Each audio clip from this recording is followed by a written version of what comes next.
রামিসা আসলে এমন একটা নাম হয়ে গিয়েছে, এবং তার যে মৃত্যু ধর্ষণ, যেভাবে যে সিচুয়েশনে একটা আমাদের লন্ডনের সময় যখন সকালবেলা আমরা ঘুম থেকে উঠেছি তখনই আমরা এই নিউজটা পেয়েছি।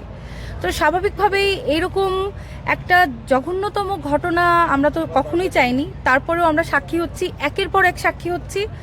এবং যেদিন এই ঘটনা ঘটেছে তার পরের দিনও আরেকটা ঘটনা ঘটেছে, তার পরের দিনও আরেকটা ঘটনা ঘটেছে।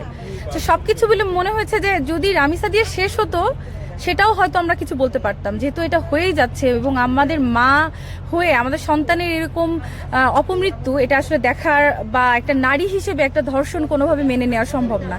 এই জন্যই আমাদের গ্লো উইমেন থেকে, যেখানে উইমেন হেলথ অ্যান্ড হাইজিন নিয়ে আমরা কাজ করি, এর সাথে উইমেন এম্পাওয়ারমেন্ট নিয়ে কাজ করি, আমরা উইমেন সেফটি নিয়ে কাজ করি, সেখানে এরকম একটা ঘটনা দেখে আসলে চোখ বন্ধ করে রাখার মতো কোনো কিছু নেই। আমরা চাই এরকম একটা জঘন্যতম ঘটনার যথেষ্ট রকম শাস্তি হোক, এবং এই শাস্তি অতি সত্বর হোক, এবং আমরা ফাঁসি চাই, কোনো বিড়ম্বনা না করে ফাঁসি চাই, এবং যে কষ্টটা পেয়ে এক একটা বাচ্চা আমাদের একটা সুন্দর জীবন তারা হারাচ্ছে, সেইভাবে আমরা এসব নরপিশাচের শাস্তি চাই। আমি এতটুকুই বলবো। সবাইকে ধন্যবাদ, আমার যারা যারা আজকে অ্যাটেন্ড হয়েছেন।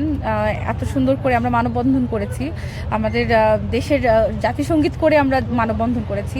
দেশের সুরক্ষা এবং শান্তি রক্ষার্থে আমি সবার কাছ থেকে চাইবো যে এই নরপিশাচদের শাস্তি হোক, এবং আমরা আরও প্রতিবাদ করি এরকম কোনো ঘটনা যেন ভবিষ্যতে না ঘটে। অবশ্যই আমরা বিচার দাবি করছি, কিন্তু আমি বলবো যে আমাদের দেশে এই আইনে যে ফাঁক ফোকর রয়েছে, এই আইনটাকে যারা আইন প্রণয়নতা পাচ্ছেন বাংলাদেশে, তাদের দৃষ্টি আকর্ষণ করছি, সরকারের দৃষ্টি আকর্ষণ করছি, এমনভাবে আইনটা প্রণয়ন করা হোক যাতে কোনো ফাঁক ফোকর দিয়ে খুনি ধর্ষণকারী পালিয়ে যেতে না পারে। আপনারা জানেন বাংলাদেশে যেই লোমহর্ষজনক ঘটনাটি ঘটেছে রামিসার বিষয় নিয়ে, আমরা সেই প্রতিবাদে গ্লো উমেন মিনিস্ট্রির আমন্ত্রণে আমরা সর্বস্তরের নারীরা এসেছি, পুরুষরাও এসেছেন আমাদের সাথে আজকে এই আলতাবালি পার্কে প্রতিবাদ জানাবার জন্য।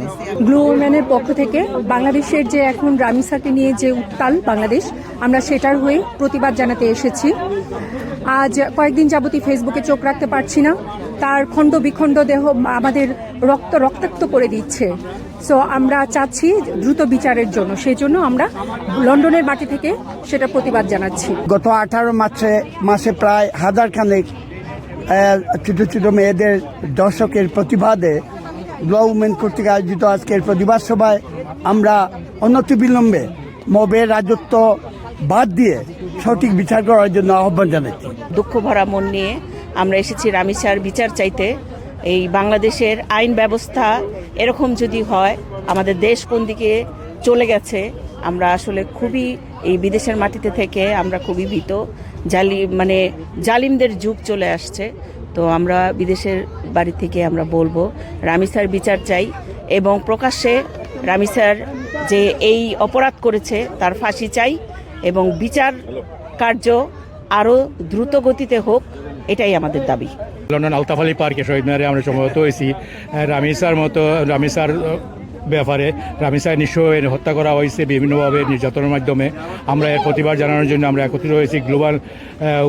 গ্লো উমেন এটা সুন্দর একটা আয়োজন করেছি, এবং এর শাস্তির জন্য আমরা শাস্তি যেন যাতে পাই, যে তার ভবিষ্যতে আর কোনো দর্শক যাতে এভাবে কোনো ধরনের এই নিকৃষ্টজনক কাজ না করতে পারে, এই ধরনের দৃষ্টান্তমূলক শাস্তি চাই।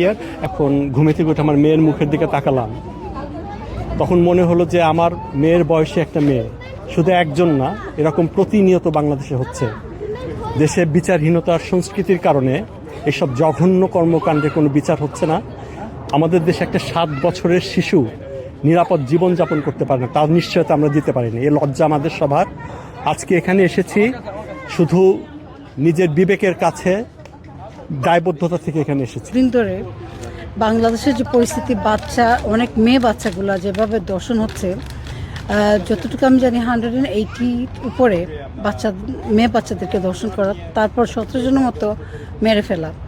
এই যে বলেন না যে মেয়েরা যেভাবে কাপড় পরে, দেয়ার আস্কিং ফর ইট, কিন্তু এই বাচ্চারা কি আস করে?